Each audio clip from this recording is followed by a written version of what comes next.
안녕하세요. 도산대로 빌딩C입니다. 2023년의 새해가 벌써 이렇게 첫 주가 끝나고 둘째 주가 시작이 되었습니다. 어떻게 모두 계획하고 계신 일들은 꾸준히 진행을 하고 계신가요? 오늘은 긴축 정책과 끊임없는 금리 인상 시기와 더불어 연말 연초 얼어있는 부동산 시장에서 거래가 진행된 건물들은 어떤 건물들인가 소개를 드리는 시간을 가져볼까 합니다. 이제 신사역에서 도보로 2분 정도 거리에 위치한 건물입니다. 도산대로를 기준으로 신사동이 북쪽에 위치해 있고 이제 남쪽은 논현동으로 속해 있습니다. 본 건물 같은 경우에는 법정동이 이제 논현동으로 속해 있는 건물입니다. 이제 1번 출구에서 나와서 진입을 하시게 되면은 경사로가 조금 있는 자리지만 이제 도산대로에서 직접적인 접근성이 좋으면서 8m 정도의 도로 넓이로 도로 조건 또한 우수한 상황입니다. 논현동 소재의 이 건물 같은 경우에는 2022년도 12월 6일에 매매 가격 93억 원에 매각이 되었습니다. 거래 면적은 한 64평 정도 되고요. 토지 면적당 단가는 1억 4,500만 원, 1억 5천이 조금 안 되는 금액에 거래가 됐습니다. 연면적은 지금 143평 정도 되고요. 용도 지역의 경우에는 3종 일반 주거 지역에 위치해 있는 건물입니다. 건폐율은 지금 47.68%, 용적률은 223.74%, 3종 일반 주거 지역의 용적률 대비 한 30% 가량 좀 남아있는 건물입니다. 94년도 준공 건물이고요. 이제 지상 5층 규모의 건물입니다. 지하층이 없네요. 현재 승강기는 없고 5개 자주식 주차 4대를 포함하고 있습니다. 이 건물 같은 경우에는 20년도 11월 말쯤에 이제 56억에 거래된 사례가 있습니다. 93억에 매각을 하였으니 이제 단순 시세 차익은 37억 원 정도 수준이 되겠습니다. 현 매도자분이자 이제 그때 당시 법인에서 매수를 했었는데요. 1년 정도의 보유 기간이 지나던 시기쯤 21년도 9월에 110억으로 매각 진행을 위해 시장에 나왔었던 걸로 기억을 하고 있습니다. 당시 수익률이 좀 많이 부진했었는데 논현동 건물은 이제 그때 당시 매도자분의 세입자 명도가 좀 어려운 상황이라 가격을 떠나서 그러한 과정에서 매각에 좀 어려움이 있었습니다. 1년이 지났고 이제 한 22년도가 끝나갈 때쯤에 이제 매매 가격 99억에 매도자 명도 조건으로 계획을 하였고 이제 한 차례 더 내려온 93억 수준에서 매매 거래가 이루어진 사례입니다. 이 건물 같은 경우에는 이제 3종 일반 주거 지역에 위치해 있는 건물입니다. 그래서 용적률이 250% 상한인데 지금 223.74% 받았으니 30% 좀 안 되게 용적률이 일부 남아 있습니다. 주차 대수도 4대 지금 보유하고 있어서 주차 대수 증감 없이 일부 증축도 가능할 것으로 보입니다. 주차 대수의 기준은 근린생활시설 기준 40평형당 1대 라고 보시면 될 것 같습니다. 현재 지하층 없이 5개 층 규모로 좀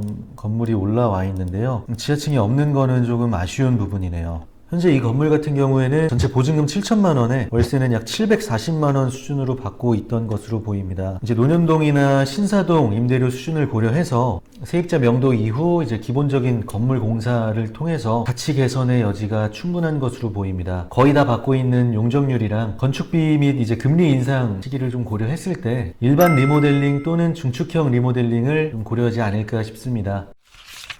이번 건물 같은 경우에는 이제 신사동 실거래 사례인데요. 이것도 2022년 11월 28일, 이것도 약 한 달 전에 거래된 사례입니다. 일단은 이 건물 같은 경우에는 신사역보다는 압구정역에서 접근이 더 좋은 친구초등학교 인근에 입지해 있습니다. 이제 직접 다녀보면은 도보로 이제 10분 안쪽으로 도착할 수 있는 위치입니다. 이 건물 같은 경우에는 매매 가격 136억 원에 매각이 되었습니다. 거래 면적은 약 70평 초반으로 토지 면적당 단가는 1억 9,090만 원입니다. 2억 원이 조금 안 되는 금액에 거래가 됐고요. 연면적은 181.16평. 이제 요거는 2종 일반 주거 지역에 위치해 있는 건물입니다. 최근 8월 22일 날 이제 사용 승인받은 건물이다 보니까 정 용적률은 다 받아서 좀 용적을 해둔 건물이고요. 지하 하나에 지상 5개 층 규모의 건물입니다. 착공이 21년도 8월 16일 날 들어갔으니까 정확히 1년 정도 걸렸다고 보시면 될 것 같네요. 이제 신축 기간은 1년 정도 보시면 될 것 같습니다. 옥내 자주식 주차가 4대 정도 들어가 있고요. 일반 승강기 1대 들어가 있습니다. 이것도 이제 불과 2-3달 정도밖에 안 된 신축 건물입니다. 준공 이전 5월쯤에 150억 수준으로 처음 매물로 나와서 진행했던 건물이고요. 이제 매물로 나와서 진행하면서 이제 몇 차례 걸쳐서 이제 170억 수준까지 올랐었는데요. 뭐 시장 상황에 따른 여파로 조금씩 내려오다가 136억에 계약 진행한 케이스입니다. 임차인의 경우에는 이제 신축 준공 이후 약 2달 만에 임차 협의를 끝냈습니다. 이제 코오롱이라는 업체 아파트에서 보증금 4억에 월세 한 4천만 원 정도 수준으로 이제 5년 계약에 이제 임차를 했습니다. 일부 렌트 프리 기간도 가져갔고 4년 이후부터는 이제 매년 3%씩 인상 조건이라고 합니다. 매매 가격 136억 기준 수익률은 약 4% 가량 나옵니다. 평당 임대료는 약 24만 원 수준으로 볼 수 있겠고요. 사실 신사동 신축 건물 치고 제가 개인적으로 좋아하는 건축 디자인은 아닙니다.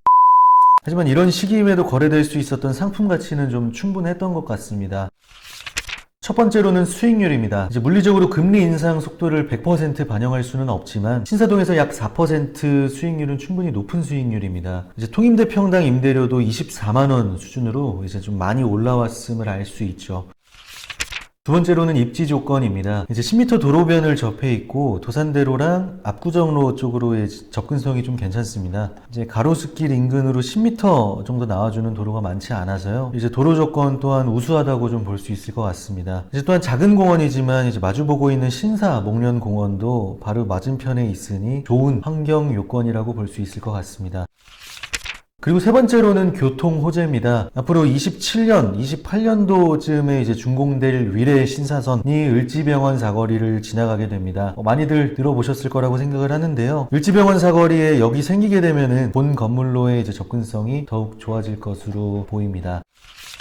요즘 여러 매수 대표님들과 이제 미팅을 진행하다 보면은 이런 시기를 더욱 좀 기회로 보고 날카로운 계획을 세워서 이제 더 발품을 팔고 계시는 분들이 종종 계십니다. 반대로는 이런 시기라서 아니면은 저런 상황이라서 혹은 이제 금액이 더 내려올 것 같다, 더 좋은 여건이 있을 것 같다, 뭐 이런 분위기로 하염없이 이제 좋은 건물이 나오기만을 기다리시는 분들이 꽤나 많습니다. 좋죠. 이제 금액이 더 내려오고 좋은 여건의 건물을 좀 매입을 하신다면요. 하지만 그렇게 날카로운 자신만의 기준이 명확하지 않은 상황에서 검토를 한다면 그렇게 좋은 건물이 나왔을 때 이제 바로 진행을 할 수 있는 용기가 있을까요? 처음 소개드렸던 논현동 건물 정도 수준의 입지에 위치한 건물이거나 아니면 그때의 기준이 조금 더 부합했던 상황이라면 포항기 때의 매수 경쟁은 이제 좀 보다 더 많이 치열했을 겁니다. 이제 반대로 지금 같은 시기 때 이제 매매 가격이 약 17억 이제 20억 정도 내려오는 동안 그 기회를 본 사람들은 단연코 많지 않을 거라고 좀 생각을 합니다. 이런 건물들과 시장 상황을 지속해서 검토를 하면서 이제 제가 느끼는 건 이제 여기서 가장 중요한 건 이제 자신만의 명확한 기준과 이제 예측 가능한 리스크라면은 보다 좀 날카로운 계획으로 커버가 가능하다는 점입니다.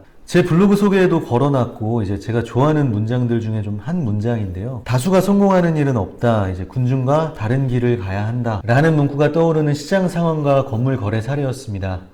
감사합니다.